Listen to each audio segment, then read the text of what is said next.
বন্ধুরা, আমাদের হিন্দু শাস্ত্রে বছরের মোট 12টি অমাবস্যার কথা বলা হয়েছে। আর তার মধ্যে একটি অন্যতম অমাবস্যা হচ্ছে এই পৌষ অমাবস্যা বা আম্র বকুল অমাবস্যা। এই সময় থেকেই ধীরে ধীরে আমের মুকুল দেখা দিতে শুরু করে, আর এই মুকুল থেকে এসেছে বকুল শব্দটি। বন্ধুরা, এই দিনের মাহাত্ম্য অনেক অনেক গুণ বেশি। এই দিনে সামান্য কিছু কাজও বাড়ি থেকে সমস্ত রকম নেগেটিভ এনার্জির নাশ করে দেয় এবং ঘরে বাস্তু দোষ, দুর্ভাগ্য, দারিদ্রতা কেটে যায়। মনে করা হয় এই সমস্ত অমাবস্যার দিনে আমাদের প্রিয় মৃতজনেরা আমাদের সাথে দেখা করতে আসেন। তাই এই দিনে বন্ধুরা কিছু কাজ করার ফলে আমরা তাদের আশীর্বাদ লাভ করতে পারি। এই বছর 2024 সালের সর্বশেষ এই অমাবস্যাটি পড়েছে আবার সোমবার দিনে। তাই এই দিনটিকে সোমবতী অমাবস্যাও বলা হবে। আর এই সোমবতী অমাবস্যার দিনে ভগবান ভোলানাথের পুজো করাও শুভ বলে মনে করা হয়।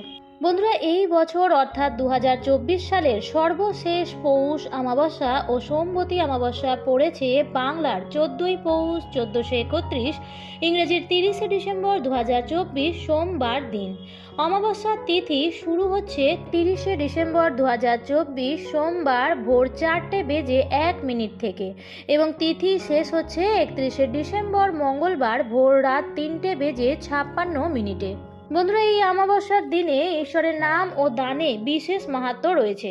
এই দিন পূর্বপুরুষদের আত্মার শান্তি কামনা করে ভগবানের কাছে ধূপ ধুনো দেখানো উচিত এবং তুলসী মঞ্চে বা বাড়ির উত্তর পূর্ব দিকে একটি প্রদীপ অবশ্যই ধরানো উচিত। এতে মা লক্ষ্মীর বিশেষ কৃপা প্রাপ্ত হয় এবং তার সাথে ভগবানকে বলা উচিত যে আমাদের সকল মৃত প্রিয়জনের আত্মা যেন শান্তি প্রাপ্তি করে।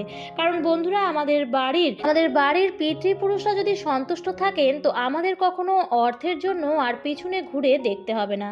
এছাড়াও বন্ধুরা, এই দিনে সামান্য কিছু কাজে বাড়িতে বাস্তু দোষ, গ্রহদোষ এই সমস্ত সমস্যারও নাশ হয়ে যায়। তাই বন্ধুরা, নতুন বছর আসছে আর কিছু দিন বাকি। তাই আপনাদের প্রত্যেকেরই জানা দরকার যে এই দিনে কোন সামান্য কাজগুলি করলে মানুষের দুর্ভাগ্যের শেষ তো হয়ে যায় এবং সৌভাগ্যের আগমন ঘটে। তাই বন্ধুরা, ভিডিওটি শেষ পর্যন্ত দেখবেন এবং দেখার পর যদি ভালো লাগে তাহলে অবশ্যই ভিডিওটিতে লাইক করবেন এবং কমেন্টস লিখবেন জয় মা লক্ষ্মীর জয়। এবং বন্ধুরা, ভিডিওটি শেয়ার করে দেবেন আপনাদের নিকট আত্মীয় স্বজন এবং বন্ধু বান্ধবদের সাথে। প্রথমত বন্ধুরা, এই দিন ভগবান শিব এবং ভগবান বিষ্ণুর পুজো আরাধনায় এক বিশেষ ফল প্রাপ্ত হয়। তাই এই দিনে বন্ধুরা আপনারা অবশ্যই ভগবান শিব এবং ভগবান বিষ্ণুর মন্ত্র জপ করতে একদমই ভুলবেন না। তাই পারলে আপনারা এই দিন মহামৃত্যুঞ্জয় মন্ত্র এবং মহামন্ত্র অবশ্যই জপ করুন। দ্বিতীয়ত বন্ধুরা, লবণ আমাদের জীবনের একটি গুরুত্বপূর্ণ উপকরণ। খাবারে লবণ না হলে সেই খাবারের গুণমাত্রা একদমই কমে যায়। কারণ বন্ধুরা, সায়েন্স বলছে কোনো মানুষ লবণ ছাড়া বেশি দিন বাঁচতে পারে না। এছাড়াও জ্যোতিষশাস্ত্র অনুসারে আমাদের স্পিরিচুয়াল জগতেও কিন্তু লবণের এক বিশেষ ভূমিকা রয়েছে। লবণ নেগেটিভ এনার্জিদের শোষণ করে নেয়। তাই এর জন্য বন্ধুরা বলা হয় যে কোনো শত্রুর বাড়ি থেকে বা কোনো পাপী ব্যক্তির বাড়ি থেকে লবণ কখনো নিতে নেই। এমনকি কারোর কাছ থেকে কখনো লবণ দান হিসেবেও নিতে নেই। এছাড়াও বন্ধুরা, লবণের মাধ্যমে নবগ্রহকে শান্ত করা যায়, ফলে সেই ব্যক্তি জীবনে আবার সুখ শান্তির মুখ দেখে এবং মান সম্মান প্রাপ্ত করে। তাই জ্যোতিষ শাস্ত্রে লবণের ব্যাপারে কিছু বিশেষ উপায়ের কথা বলা হয়েছে, যা করে আপনারা আপনাদের দুর্ভাগ্যকে সৌভাগ্যে পরিণত করতে পারবেন। বন্ধুরা, হঠাৎ করে যদি আপনারা দেখেন যে আপনাদের বাড়ি থেকে সুখ শান্তি চলে যাচ্ছে, তাহলে আপনারা কি করবেন? একটি কাঁচের গ্লাস নিয়ে তার মধ্যে জল ও লবণ মিশিয়ে আপনাদের বাড়ির দক্ষিণ পূর্ব দিকে সেটি রেখে দিন। পারলে আপনারা সেই গ্লাসের পিছনে একটি লাল রঙের আলো জ্বালিয়ে দিন এবং যখন সেই গ্লাসের জল ধীরে ধীরে শুকিয়ে যাবে তখন আপনারা সেই গ্লাসটিকে ধুয়ে আবার এই প্রক্রিয়াটি করুন। কিছু দিনের মধ্যেই দেখবেন বন্ধুরা, এই জল আপনাদের বাড়িতে থাকা সমস্ত নেগেটিভ এনার্জিকে শোষণ করে নেয়, ফলে আবার সুখ শান্তি আপনাদের বাড়িতে ফিরে আসবে। এছাড়াও বন্ধুরা, আপনারা রাতে ঘুমোতে যাওয়ার আগে 1 চামচ লবণ আপনাদের মাথার ওপর থেকে 7 বার অ্যান্টি ক্লকওয়াইজ ঘুরিয়ে নিয়ে আপনার বাড়ির বাইরে গিয়ে সেটি ফেলে দিন। এইভাবে বন্ধুরা আপনারা 3 থেকে 4 দিন করুন, অথবা রাতে ঘুমানোর আগে আপনারা 1 চামচ লবণ জলে মিশিয়ে ভালো করে হাত পা ধুয়ে তারপর ঘুমান। দেখবেন রাতে খুব ভালো ঘুম আসছে এবং রাহুর অশুভ প্রভাব আপনাদের জীবনে আর পড়বে না।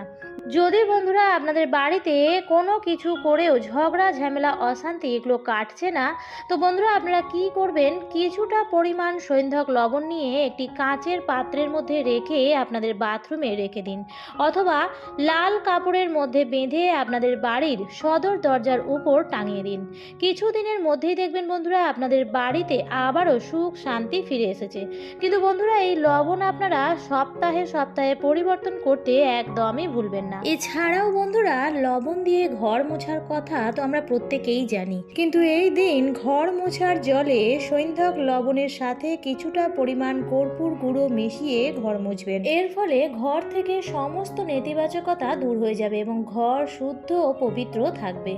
আর তৃতীয়ত বন্ধুরা, যদি আপনারা এই সমস্ত কিছু করতে নাও পারেন তাহলে ছোট্ট এই কাজটি অবশ্যই করুন। বন্ধুরা দান আমরা প্রত্যেকেই করি, কিন্তু কিছু বিশেষ বিশেষ সময় যদি দান করা যায় তাহলে তার দ্বিগুণ ফল লাভ করা যায়। ঠিক তেমনই হলো এই পৌষ অমাবস্যা। এই পৌষ অমাবস্যার দিনে কিছু জিনিস যদি আপনারা দান করতে পারেন তাহলে কিন্তু খুবই ভালো ফল পাবেন।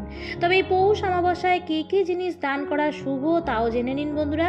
এই দিন শস্য, তিল, ফল, গুড়, আমলা, চিনি, মিষ্টি, কালো কাপড়, কম্বল এইসব জিনিস দান করা অত্যন্ত শুভ বলে মনে করা হয়, যাতে জীবনের সমস্ত দুঃখ কষ্ট থেকে মুক্তি পাওয়া যায় এবং জীবনে সুখ সমৃদ্ধিতে ভরে ওঠে।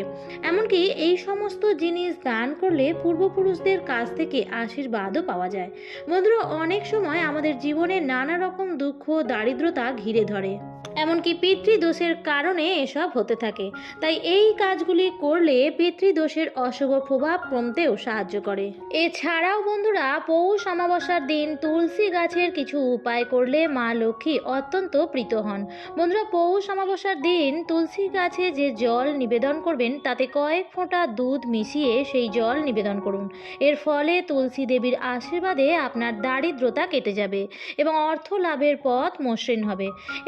এবং বন্ধুরা এই পৌষ অমাবস্যার দিন স্নানের পর তার পাত্রে জল ভরে তাতে লাল ফুল এবং চাল সহযোগে সূর্যদেবকে অর্ঘ্য অবশ্যই নিবেদন করুন এবং এই সময় ওম সূর্যায় নমঃ এই মন্ত্রটি অবিরাম জপ করতে থাকুন। এর ফলে সূর্যদেবের আশীর্বাদে আপনার জীবনের সমস্ত বাধা বিপত্তি দূর হয়ে যাবে এবং জীবনের সাফল্য লাভ করতে পারবেন।